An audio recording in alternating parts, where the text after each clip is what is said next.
Alright, here is Base Takeover by the Druid, or that is the 3 Druwund, and I know very little about it, so I'm just going to load it up.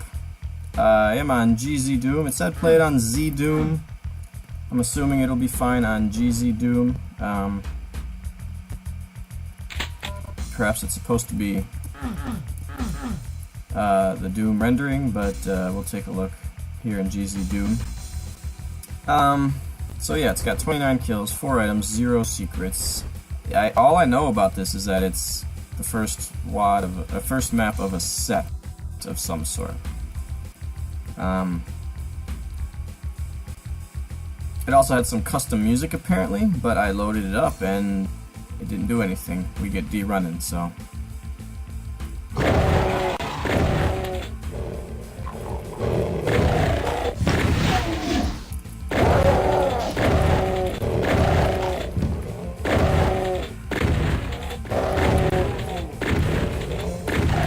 Alright, so right away I'm thinking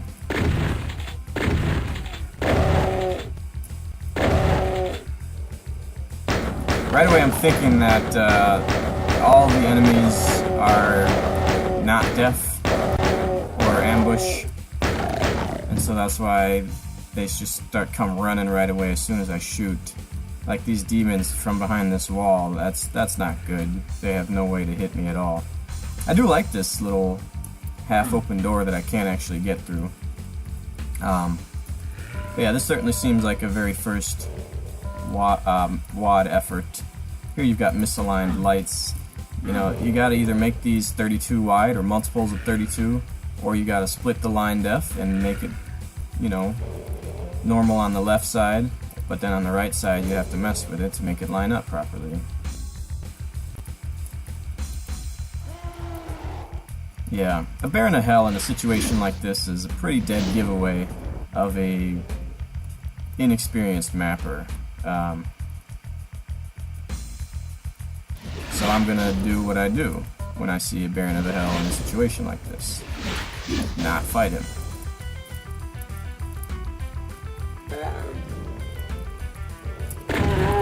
Yeah, a lot of star texture, obviously.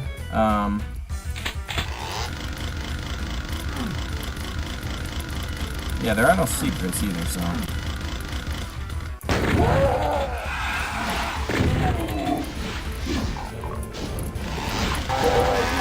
So yeah, this one you could get through, but this one you couldn't. I like this feature, these half-open doors. This one, oh yeah, he came back for me. This door should probably be aligned on the bottom. You know, it's understandable that the doors aren't aligned on the top because they're still going up into the ceiling. But on the bottom, they should probably be aligned.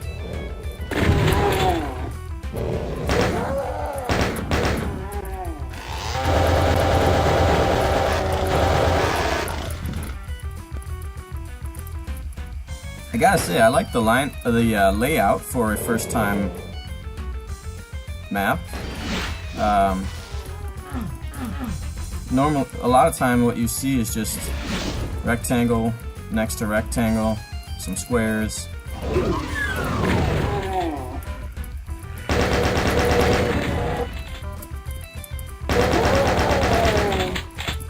Got a trap there, so.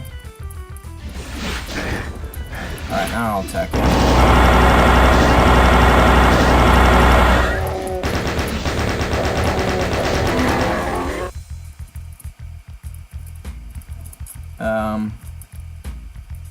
Just damaging? Yeah. Alright, so, well, that's pretty much everything to do here. But yeah, some of these, it's a lot of little things that just make this pretty obviously an early effort in this mapper's career. Like some of these transitions are just kind of sudden. Like this is aligned here at the end, at the edge, but there are some where it really wasn't, so it looked kind of funny. Yeah, the metal. No, I take that back. It's aligned pretty good. Oh, this is the one I was thinking of. Yeah. So right here, you probably want to align that on the left and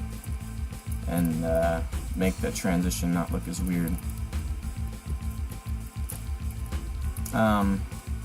Yeah, we've got basically one I take that back too. We got a little bit of brightness variety going on with some of these lights. So yeah, we do have some lighting. That's good. What was that?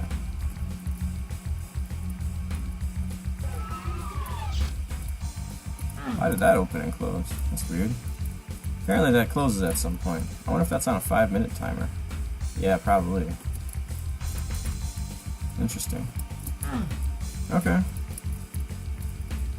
That's probably death down there. Yeah. Alright, gotta find an exit here. This is apparently the exit. Okay. So yeah, it's, you know, it's probably too much star texture. We mix it up with the metal here, and we do use all the different star textures, but still, it's a little bit boring looking. What I do like about it is the layout in general. I mean, look at this auto map. You saw this auto map. If all you saw was this outline, you probably wouldn't think this is a beginner mapper. So that's good. It's got a nice little flow and interconnectedness to it. But it just lacks finesse in the overall detailing and in the combat as well. You know, you got to think about, for one thing, some of the enemies seem to be alerted immediately, so use some sound block lines or ambush flags, things like that, to make them encounter you when you want them to. Here's another thing that a lot of mappers will tell you. When you have a floor change, it's often good to do a height change as well. When you have a floor flat change, it's often good to do a texture change, because sometimes it looks weird when these are flush, rammed up against each other. This one doesn't look as bad as, for example, this one or this one. You know, these don't look great. So think about lowering this 4 units, 8 units, 2 units, or raising it that many units. Here again, you've got 3 different textures all on the same level. It looks kind of weird. And then the same thing is true of the ceiling. Players won't notice that much. They won't notice that as much because they're not always looking way up, but still something to think about. Here it is again. You did it. I saw it. Yeah, right there. Nope, not right there. But that was the texture, I believe. Yeah, right here. See, you've got a height difference of like 2 there, and that works. That looks good, you know? So let's see that in most of these situations. Alright, let's find that exit again. Yeah, you generally wanna mark your exits, especially if it's a switch. Sometimes a walk line can be okay if it's a little less marked in a very linear map where it's pretty clear that it's over and you just cross the line and you exit. But a switch, you usually want to mark that, especially if it's not a super obvious switch texture. So alright, that's base Takeover by the Druid. Definitely some decent stuff in there, but a lot of work to do, so we'll look forward to seeing some more maps.